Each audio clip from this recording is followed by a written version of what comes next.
નમસ્કાર વિદ્યાર્થી મિત્રો આજે આપણે આ વિડીયોની અંદર ધોરણ 8 વિષય વિજ્ઞાનની સ્વઅધ્યયન પોથીનો ભાગ 6 નો પાઠ નંબર 11 વિદ્યુત પ્રવાહની રાસાયણિક અસરોની વાત કરવાના છીએ।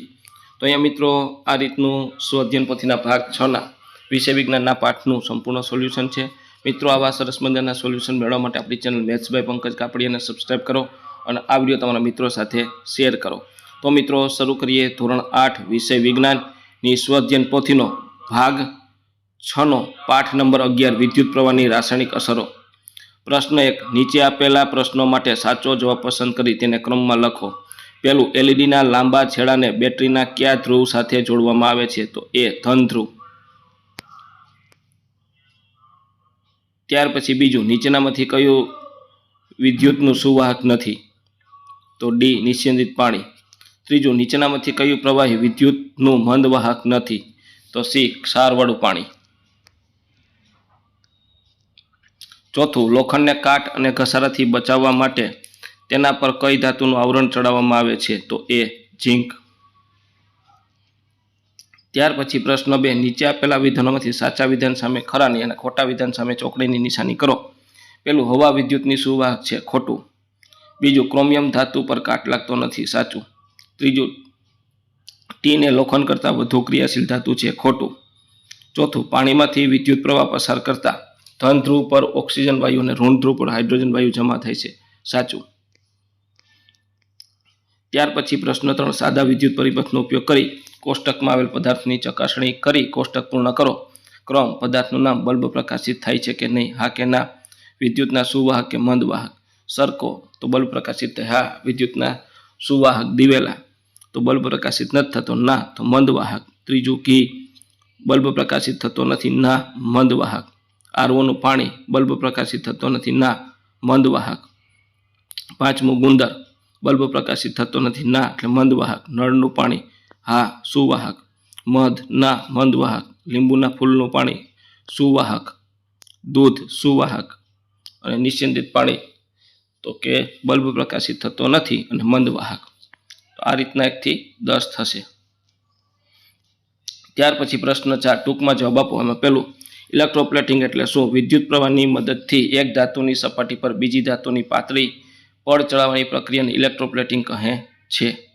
बीजुं निस्यंदित पाणीमां क्या क्या पदार्थो उमेरवाथी तेने विद्युतनुं सुवाहक बनावी शकाय छे? निस्यंदित पाणीमां थोडुं मीठुं, લીંબુનો रस अने एसिड जेवी आयन आपती वस्तु उमेरवाथी ते विद्युतना सुवाहक बने छे। त्रीजू बाथरूमना नळ अने साइकलना हेन्डल पर कई धातुनुं आवरण चढ़ाववामां आवे छे? बाथरूमना नळ अने साइकलना हेन्डल पर सामान्य रीते क्रोमियमनी पड़ चढ़ाववामां आवे छे। बाथरूमना नळ अने साइकलना हेन्डल पर सामान्य रीते क्रोमियमनुं पड़ चढ़ाववामां आवे छे। ते माटे ते काट लागतो अटकावे छे। क्रोमियम मोंघी धातु छे अने तेना माटे नळ अने हेन्डल बनाववा मोंघा पड़े छे। त्यार पछी पांचमું वैज्ञानिक कारण आपो। एमां पहलू प्रवाही पदार्थ ने विद्युतना सुवाहक ने अवाहक में वर्गीकृत करवाने बदले मंदवाहक विद्युत सुवाहक और मंदवाहक में वर्गीकृत करवा योग्य है। प्रवाही पदार्थ में विद्युत प्रवाह पसार थाय छे के नहीं ते जाणवा माटे बल्बनो प्रकाश हमेशा स्पष्ट देखातो नथी। क्यारेक प्रवाह नानो होय छे तो बल्ब प्रकट थतो नथी। तेथी विद्युतना सुवाहक ने मंदवाहक तरीके वर्गीकरण करवुं योग्य छे। त्यार पछी बीजू खाद्य पदार्थना संग्रह माटे डब्बाना अंदરના ભાગમાં ટીનનું આવરણ હોય છે। ખાદ્ય પદાર્થ ડબ્બા લોખંડના બનેલ છે।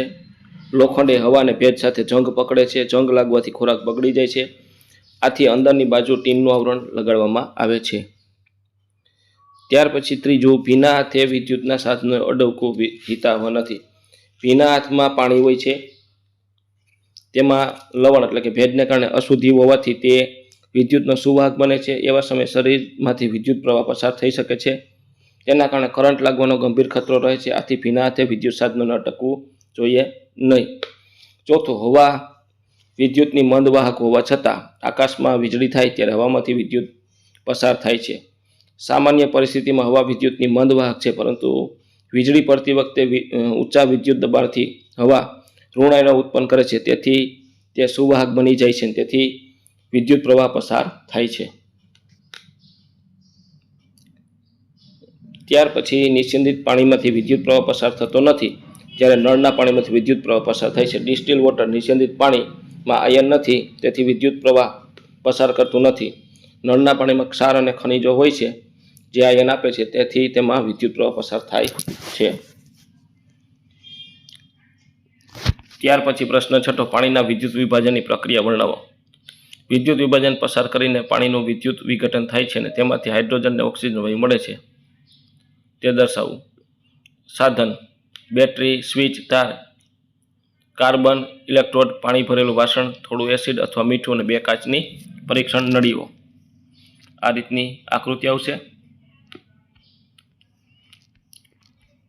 પદ્ધતિ: પાણીમાં થોડું એસિડ ઉમેરો, 2 ઇલેક્ટ્રોડ પાણીમાં ડૂબાડો, તાર વડે બેટરી સાથે જોડાણ કરી સ્વિચ ચાલુ કરતા ઇલેક્ટ્રોડ પાસે બબુલા દેખાય છે અને પરીક્ષણ નળીઓમાંથી વાયુ એકત્ર થાય છે. અવલોકન: 1 ઇલેક્ટ્રોડ પાસે વધુ બબુલા થાય છે. 2 નળીઓમાં અલગ અલગ પ્રમાણમાં વાયુ મળે છે, એકમાં વધુ ને એકમાં ઓછો વાયુ એકત્ર થાય છે. નિર્ણય: પાણીમાં વિદ્યુત પ્રવાહ પસાર કરતાં તેનું વિઘટન થાય છે, તેમાંથી હાઇડ્રોજન અને ઓક્સિજન વાયુ બને છે. હાઇડ્રોજનનું પ્રમાણ ઓક્સિજન કરતાં બમણું હોય છે. ત્યાર પછી પ્રશ્ન 7, શોર્ટ સર્કિટથી આગ લાગી છે તો તેને બુઝાવવા કાળજી રાખશો. તમારા શિક્ષકની શોર્ટ સર્કિટ થાય ત્યારે મુખ્ય સ્વિચ બંધ કરો, ખુલ્લા તાર કે વાયરિંગને હાથ ન લગાવો, ફ્યુઝને એમસીબી યોગ્ય ક્ષમતા લગાવો, ભીના હાથથી વિદ્યુત સાધનો ન અડવા, જરૂર પડે તો ઇલેક્ટ્રિશિયનની મદદ લેવી. ત્યાર પછી પ્રશ્ન 8, વિદ્યુત પ્રવાહની ચુંબકીય અસરનો ઉપયોગ કરી ટેસ્ટર બનાવવાની રીત આકૃતિ સહ વર્ણવો. એક લોખંડની સળી લો, તેની આસપાસ ઇન્સ્યુલેટેડ તાંબાનો તારના ઘણા ફેરા વાળો, તારના છેડા બેટરીને સ્વિચ સાથે જોડો, સળી પાસે નાનું કંપાસ મૂકો, પ્રવાહ ચાલુ કરતા કંપાસની સોય વડે એટલો વિદ્યુત પ્રવાહ છે. પ્રશ્ન 9, ઇલેક્ટ્રોપ્લેટિંગ દરમિયાન હંમેશા ઋણ ધ્રુવ જમા થઈ છે તે વિસ્તાર જણાવો. ઇલેક્ટ્રોપ્લેટિંગ દરમિયાન ધાતુનો લેપ ચડાવવાથી પ્લેટ એનોડ તરફ બનાવાય છે. જે વસ્તુ પર લેપ કરવાનો હોય તે કેથોડ છે અને વિદ્યુત પ્રવાહ પસાર કરતા ધાતુના આયનમાં દ્રાવણમાં જાય છે. આયન કેથોડ પર આવી જતા જમા થાય છે. આ રીતે વસ્તુ પર ધાતુ પાતળી અને ચમકદાર પડ ચડી જાય છે. ત્યાર પછી પ્રશ્ન 10, બેટરીના છુપાયેલા ધન ધ્રુવની ઓળખ કેવી રીતે કરશો? જે પ્રવૃત્તિ આકૃતિ સહિત વર્ણવો. તો અહીંયા રીતની બેટરી છે અને એમાં પ્લસ ને માઇનસ 2 છેડા બલ્બના પ્લસ ને માઇનસ સાથે જોડવાના છે. તો આ રીતની આકૃતિ દોરવાની છે અને આપણે નીચેનું લખાણ જોઈએ. સામગ્રી: બેટરી, નાનો બલ્બ, 2 વાયર. બેટરીના બંને છેડા સાથે 2 વાયર જોડો. એક વાયર બલ્બના તળિયાના ભાગે સાથે અને બીજો વાયર બલ્બના બાજુના ભાગ સાથે જોડો. જો બલ્બ પ્રગટે તો જોડાણ સાચું છે. હવે વાયર બદલીને ફરીથી જોડો અને તપાસો. નિષ્કર્ષ: જ્યારે બલ્બ પ્રગટ થાય ત્યારે બેટરીનો જે છેડો બલ્બના તળિયાના ભાગ સાથે જોડેલો છે તે ધન ધ્રુવ અને બેટરી પર સામાન્ય પ્લસ ચિહ્ન સાથે ધન ધ્રુવ દર્શાવેલ છે. આ રીતે પ્રયોગ દ્વારા બેટરીનો છુપાયેલો ધન ધ્રુવ ઓળખી શકાય છે. ત્યાર પછી પ્રશ્ન 11, નીચે આપેલ આકૃતિ પૈકી કઈ આકૃતિ ઇલેક્ટ્રોપ્લેટિંગ થશે અને કઈ આકૃતિ ઇલેક્ટ્રોપ્લેટિંગ નહીં થાય તેનું કારણ સહિત સમજાવો. તો પહેલી આકૃતિ છે એ નહીં થાય કારણ કે NaClનું દ્રાવણ છે. જેમાં જે ધાતુનો લેપ ચડાવવાનો હોય તે આયન નથી. અહીંયા ઇલેક્ટ્રોપ્લેટિંગ નથી થતું કારણ કે તાંબાની પ્લેટ છે અને NaCl મીઠાનું દ્રાવણ છે, એટલે આપણે પ્લેટિંગ તાંબાનો ચડાવવાનું છે તો તાંબાનું દ્રાવણ હોવું જોઈએ.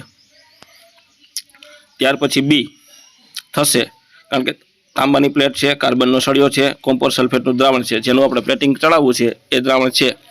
કારણ કે દ્રાવણ કોપર સલ્ફેટનું છે અને તાંબાની પ્લેટ એનોડ છે, તેથી તાંબાના આયન બીજા પદાર્થ પર જમા થશે. ત્યાર પછી સી, અહીંયા કાર્બનનો સળિયો NaClનું દ્રાવણ, તો કે અહીંયા થશે નહીં કારણ કે બંને ઇલેક્ટ્રોડ કાર્બનના છે અને લેપ માટે જરૂરી ધાતુ આયન મળતા નથી. અહીંયા NaClનું દ્રાવણ છે, કાર્બનનું દ્રાવણ નથી, એટલે પ્લેટિંગ થશે નહીં. ત્યાર પછી છેલ્લું છે કાર્બનનો સળિયો, તાંબાની પ્લેટ, કોપર સલ્ફેટનું દ્રાવણ થશે કારણ કે કોપર સલ્ફેટ દ્રાવણમાં તાંબાની પ્લેટમાં આયન મળે છે અને બીજા ઇલેક્ટ્રોડ પર જમા થાય છે. તો મિત્રો આ તો આપણું ધોરણ 8 વિષય વિજ્ઞાનની સ્વઅધ્યયન પોથીના ભાગ 6ના પાઠનું સંપૂર્ણ સોલ્યુશન જોયું. મિત્રો આવા સરસ મજાના સોલ્યુશન મેળવવા માટે આપણી ચેનલને સબસ્ક્રાઈબ કરો અને આ વિડીયો તમારા મિત્રો સાથે શેર કરો.